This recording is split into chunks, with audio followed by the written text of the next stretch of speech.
Imagine the war is over. The world celebrates. But for one man, deep in the jungle, the fight has just begun. This is the unbelievable story of Haru Onoda, the Japanese soldier who refused to believe World War II had ended and continued fighting for nearly 30 years. Our story begins in 1944. Lieutenant Haru Onoda, a 22-year-old intelligence officer, is sent to the remote island of Lubang in the Philippines. His orders are clear and chilling. Hold the island at all costs, never surrender, and fight to the last man. He was told, it may take 3 years, it may take 5, but whatever happens, we'll come back for you. These words would become his reality, his mantra, his prison. Onoda and a small group of soldiers under his command began a guerrilla campaign, sabotaging enemy supply lines and engaging in skirmishes. They were cut off, isolated, but utterly dedicated. Then, in August 1945, the war officially ended. But for Onoda, it was just another day in a long, drawn-out conflict. Leaflets were dropped from the sky, announcing Japan's surrender. Onoda and his men found them. They read the news, but they dismissed it. To them, it was enemy propaganda, a clever trick to lure them out of hiding. How could the mighty Japanese empire, which they were sworn to defend with their lives, possibly have surrendered? It was unthinkable. They saw it as a test of their loyalty, a deception they were trained to see through. So they continued their war. Years turned into a relentless cycle of survival. They lived off the land, foraging for coconuts and bananas, and occasionally raiding local farms for cattle. They maintained their rifles with meticulous care, crafting replacement parts from whatever they could find. Their uniforms rotted away, replaced by clothes patched together from scraps.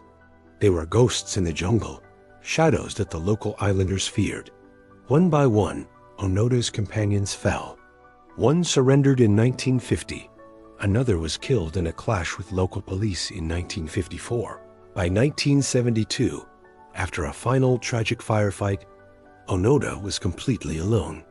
For 27 years, he had been fighting a war that existed only in his mind, fueled by duty and a promise that his commanders would return. Back in Japan, Onoda had long been declared legally dead. His family had held a funeral for him. But then, whispers of a lone Japanese soldier still fighting in the Philippines began to surface. Search parties were sent. They left newspapers, letters from his family, and photographs. They played recordings of his relatives' voices over loudspeakers, pleading with him to come out. Onoda saw and heard it all. But his training had been too effective. He perceived every attempt as an elaborate enemy plot.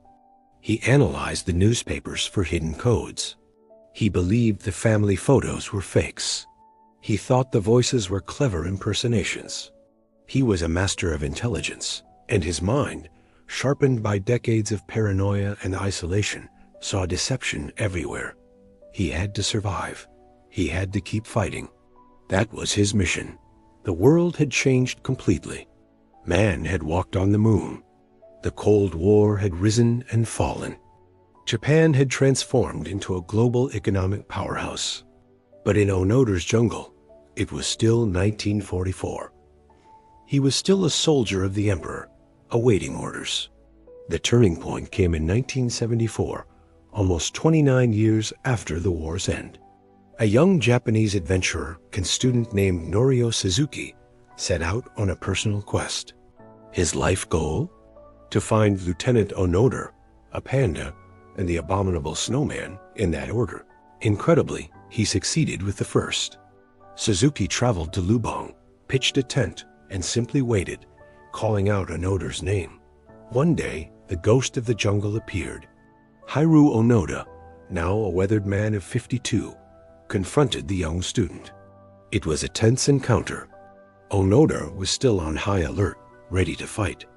But Suzuki wasn't a soldier.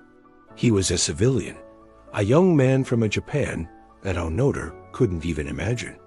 He spoke to Onoda not as an enemy, but with respect and understanding. For the first time, a crack appeared in Onoda's resolve. He listened to Suzuki's stories of the new Japan, of peace and prosperity, but he still refused to surrender. He was a soldier. His orders were to hold his post. He would not lay down his arms unless he received a formal order from his commanding officer. His sense of duty was absolute. Understanding this, Suzuki returned to Japan with a photograph of himself with Onoda as proof. The Japanese government was stunned. They located Onoda's former commanding officer, Major Yoshimi Taniguchi, who was now an old man working in a bookstore. They flew him to Lubang. In March 1974, in a small clearing in the jungle, a scene from a forgotten time played out. Major Taniguchi, in his civilian clothes, stood before Lieutenant Onoda, who was still wearing his tattered, handmade uniform and clutching his perfectly maintained Arisaka rifle. The major read the official orders from the Imperial General Headquarters, formally relieving Lieutenant Onoda of his duties and commanding him to cease all combat activities. For Haru Onoda, the war was finally over. He wept. He saluted, and then he surrendered his sword, his rifle, and his ammunition. He had fulfilled his mission. He had kept his promise. When Onoda returned to Japan, he was met with a hero's welcome.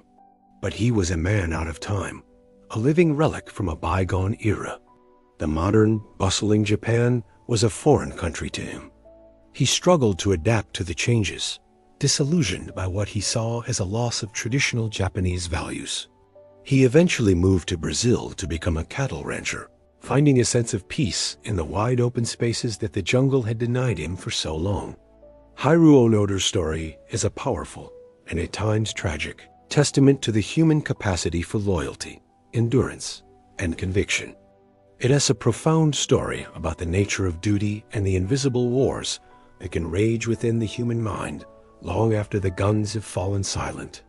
His 30-year war raises a timeless question. Where does duty end and obsession begin? It's a story that stays with you, a haunting echo from the jungles of the past. Thank you for watching. If you found this story as fascinating as we did, please hit that like button and subscribe for more incredible tales from history. See you next time.